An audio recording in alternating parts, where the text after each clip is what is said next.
It's an assumption. Yeah. Okay. Do you have any idea about how good It's actually also an interesting investigation. I mean, if those changes are done, because the number of changes are lots, so it's not possible to analyze them manually, but it will be interesting to see if those changes are really due to the anti-patterns or due to the, I mean, that if really those changes degrade the implementation or design. This is really in the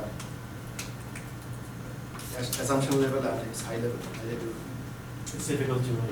We need to go into actual changes and see it. And without actual developers, That's good to have that word extra. That might be another study related to the impact. I mean, why are they studying the impact analysis? And in the presentation, you were very careful to talk about the link between the anti-patterns and the number of changes, because it's not a causal link, right? It's really a link. So sometimes in the thesis, you drop to the causal interpretation, and there can be what other type of interpretation, what other type of reasons would we think that would explain the correlation? Any why those which are not due to anti-patterns per se, or are not because anti-patterns are bad code? At this moment, I don't have any clue, but it might be also it might be also case that it's addition of new methods or new functionalities and those changes. So that those not necessarily related to anti-pattern, but it's an enhancement or. One possible explanation is that good coders use patterns, and bad coders don't know what they're don't care about doing, patterns, and they don't really code that. So that might be one thing also you want to look at this possible link. And another, because you had at some point you look at 3 patterns out of the 8, I mean 3 anti-patterns out of the 8 anti-patterns. And for these 3 anti-patterns, you did find a significant change, significant changes. We're talking in terms of number of changes. What about the others? Others, for example, here. So those 3 anti-patterns are high change prone. To me, what I guess because of they involve other services. So, for example, service chain or GOT component, they involve other services as well. So if one component or one service change and it causes also change to other, so naturally it will increase the change proneness. I mean, for all the related services. But if we have, for example, bloated service, and it involves only one particular component or one single interface that doesn't affect or doesn't require to interact with other services. So the changes required for this component will be only focused on one component. So number of changes can be very less due to this nature. So can we conclude from this that these particular anti-patterns have more impact on code changes or suggest current applications? Yeah, and it is also a subset of anti-patterns. We have out of 31, we had I think 13 from SCA, and those were really particular to SCA. And we did this study only on SCA applications, so it might be different for web services or REST even. So we also want to see what is the impact as a future work on the web services and REST domain.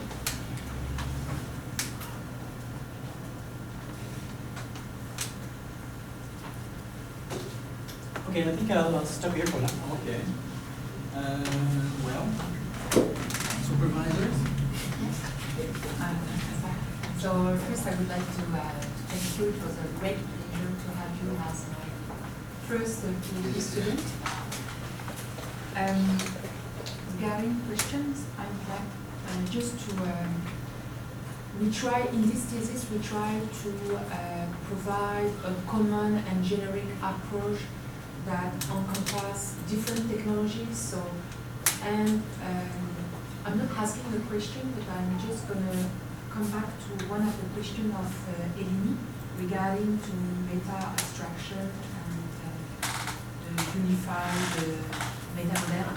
So we follow like a bottom-up approach, and we try to handle the different technology first separately to well understand them, and then so we specifically provide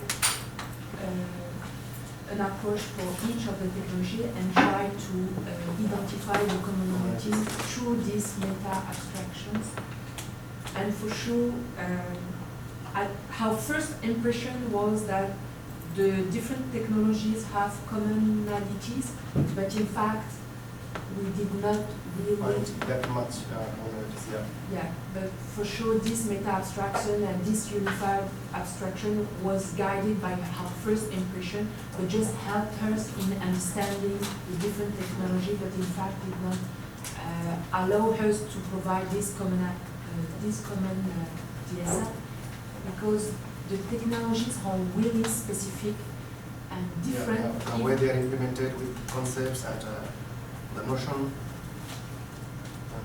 So that was how the problem we faced too, but initially was to provide a common and generic approach from the beginning until the end. So that's I have another comment. I did appreciate the question related to how do you differentiate between anti-patent to be fixed and the one that are real bad practices, and in fact this is more related to the corrective approach and will be probably another thesis and was not. I think even the literature is not so well matured, not even for the detection of anti-patent service domain, but the next studies are really, need lots of effort to even define the problem.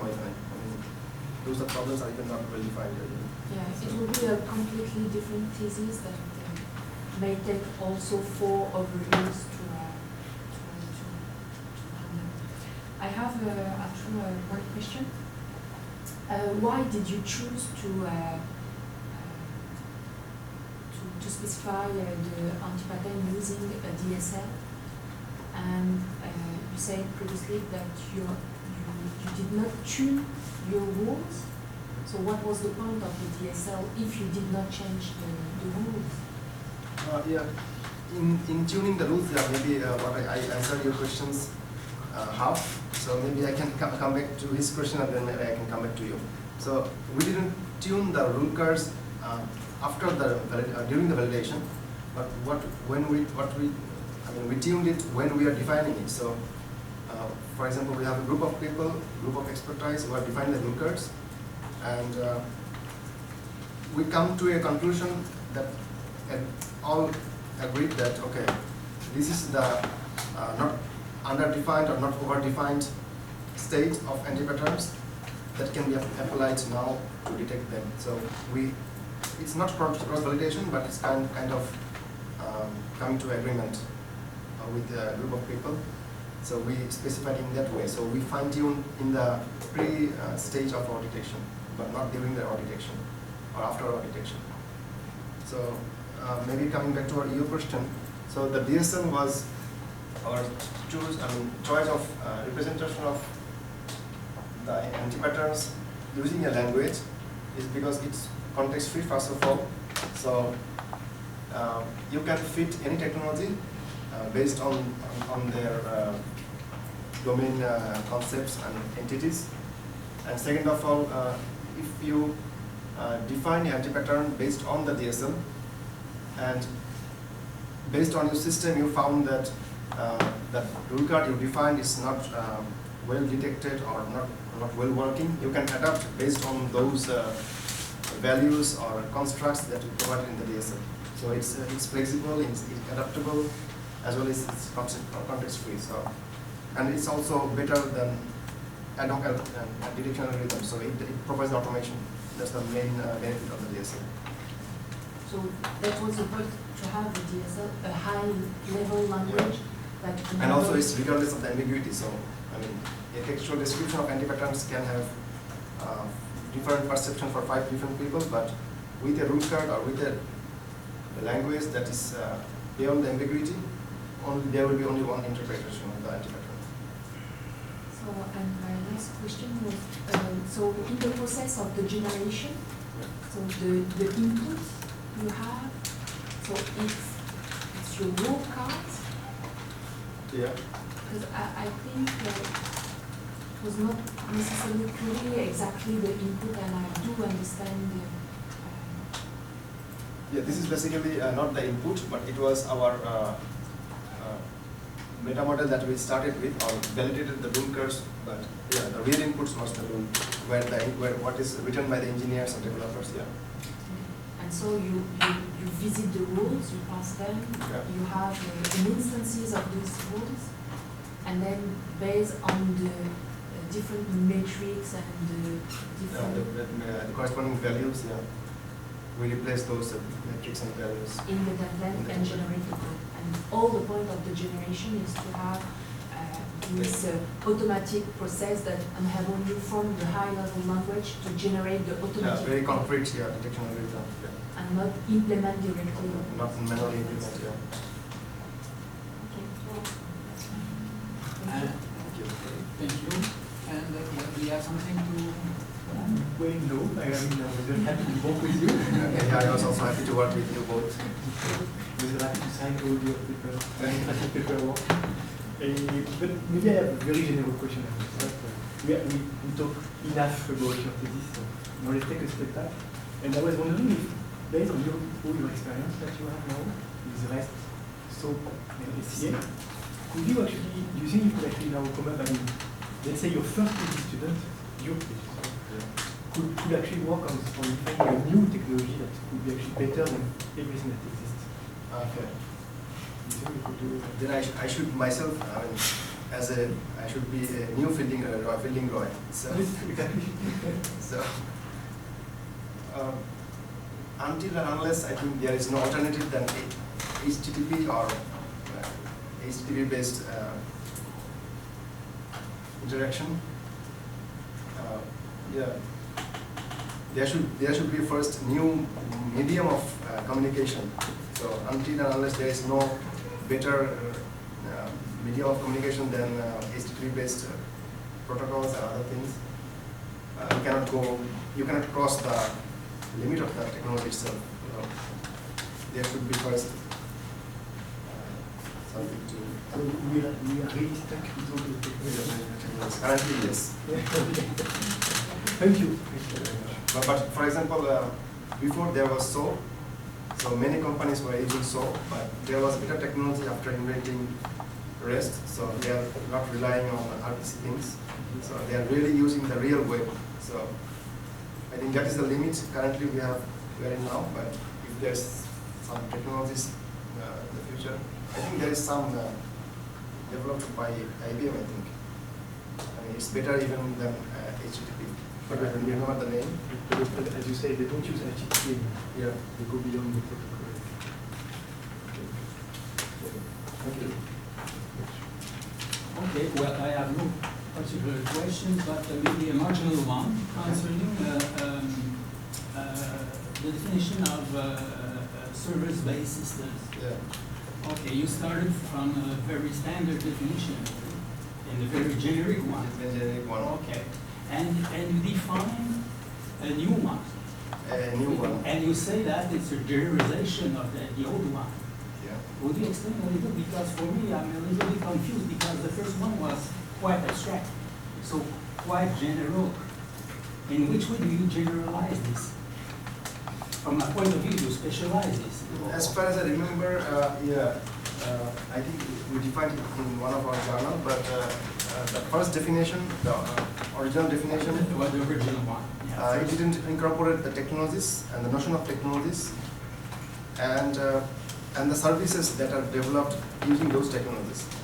Because currently in a service-based system, there is not only a SOAP service, there is not only a SCA service, SCA component. a system can have different types of services. So it can be RESTful, it can be non-REST services. So service-based systems incorporate different types of technology. Not only is technology, there is not only one technology within the service these days. So the definition of service-based system doesn't mean that it's only using services or it's only using SOAP or it's only using REST. It's using any kind of technologies within the boundary. So you have specialized the I definition. specialize, yeah. So you did not have generalized it. So, and what's the impact of this, well, which is not a generalization. If it's not a generalization, what's the impact of this on your work? Why did you need to make this generalization? There was no necessity, but there was prerequisite to consider service-based systems, what can incorporate different technologies. And if we take that definition of service-based systems without considering the technology or without incorporating the technology, that means we are not aware of that different technology and their uses within the service domain or within the system in a certain context. So what I did first is to have a definition first that says that service-based systems are developed with services, and those services can be developed ranging different technologies. So it's incorporate different technologies. Then if we analyze service-based systems, that means we are analyzing all the technologies, not only one particular technology. Okay, but as your definition is less general than the standard one, maybe all the framework is not applicable on any SBS. But that Could be the case. That we were showing that our framework is applicable to different technologies, and I think that was the reason I added the notion of technologies within the definition. And that's all for me. Well, Dr. Srula, would you have something else to add to your first round? Dr. Srula? Sorry, I was muted. I have one more question about the implementation of the code generation. What tools did you use for your DSL and code production? Yeah, I forgot to mention during my presentation. So all this generation process is basically supported by EMF framework from Eclipse. Good. And in particular, we used E4 meta model and for the generation of the. Okay. Because okay. it provides a That's very good sets of large sets of tool sets by EMF. So essentially, just so that I understand the implementation organization, you have a framework that collects the metrics, and that's separate. And then you have your DSL of rule cards, Yeah. and you are producing for every rule card detection algorithm. a class Yeah. that uses the API of the metrics component Yeah. to recognize good rule cards. Yeah. Okay, I'm good with that. So basically, to go back a little bit more on the syntactic, how does this implementation, how does this design change? Will you have a new component for your syntactic regular expressions on the REST code, or what? How do you see extending your rule card language to take care of REST and patterns? Thank you. Since our previous works also based on rules, and the papers we published on REST was not based on rules, metrics. So first thing would be to identify what type of metrics can be calculated on REST anti-patterns, in the REST domain, and then incorporate also how we can construct the rule cards. So of course the rule cards is a combination of rules, but first of all I think the metrics, the extraction of metrics that are really REST specific is the first step, and then we can see if we can extend or add some more construct within the DSL, because for example DSL currently we have, it defines all the constructs, all the possible constructs or relationships within components and services, but it might be the case that REST has different structure of interaction, different structure of communication between services even. Okay, so here's another variant of the same question. Do you think that you will be able to extend your DSL, or do you think that you will scrape what you have and have a new version that will be substantially different in order to be inclusive of the rest anti-patterns? Yeah, thank you. I think I will be able to extend the DSL. I don't think so. You don't think so? It's not bad if you have to scrape it, by the way, but explain to me how you're going to extend it. We can have, for example, first of all, new metrics, then new values. So those. But what will be the metrics? You're not looking for metrics anymore. You're looking for these syntactic regular expressions, if you will. Am I correct? Am I missing the point here? If I give you an example, Yeah. for example, TLP metrics, that is very REST specific, and it says that total number of links within the response body, so or request body. So in this way, so we analyze or we investigate the response body, and we count the number of links in the body, and we say that okay, for this metric we found the value of 1 or 2. So do you think all the rest anti-patterns will be reduced to metrics calculations also? This is our next challenge, Okay. our current challenge. Okay, fair enough. Okay, I'm good. Okay. Does anybody have a new question or that? So if the committee is over with their question, maybe the audience can have any question? Somebody would like to make an intervention here? Yeah, I have a quick question. In the case of the REST services that you used, you used only some that were not, didn't have a formally specified interface, right? The ones that you have to read the documentation and you have to hack accordingly. Now, there is a standard that is not used uniformly to specify interfaces. So how would you use your approach, or what would you do differently to deal with cases where your interface is actually sane instead of crazy? Even if we have a well-defined interfaces, Yes. that would be even much better. I think, for example, what Eleni was asking, what's the how we can automate, or how we can detect anti-patterns, or how we can incorporate REST in your DSL. So there is a standard called the WSDL 2.0. So like WSDL in some web services, it defines all the resources and what is the method to access those resources. So if we have really such well-defined interfaces like in REST, like in web services, it will be much easier to make it metric-based and to adapt those metrics and add those metrics in our DSL. So it will be even much easier to automate the process. Okay, but how will it be much easier? You mean how easier it Yeah, will be? because I'm telling you, essentially, well, if I give you more information that you can use, then your job is easier, which is what everyone would expect. So, in what you have now, how would you be able to take what you have and move from ad hoc REST services, which require custom code for each and every one of them, to something that would be generated like you have for SOAP? Yeah, for example, for REST, we are now implementing the clients manually.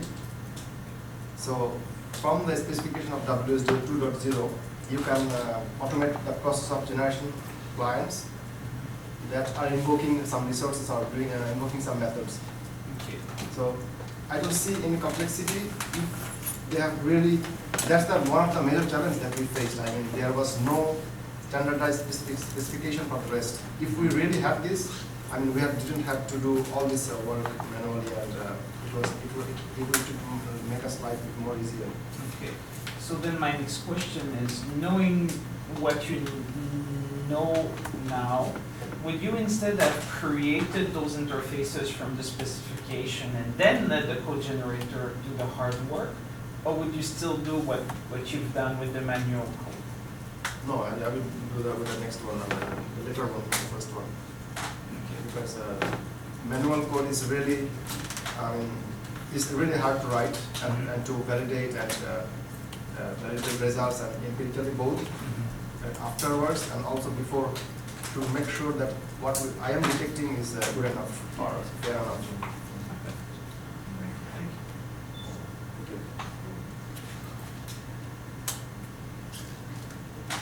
Any question? So if there's no any other questions, well, we would ask you to leave the room while the committee is raised.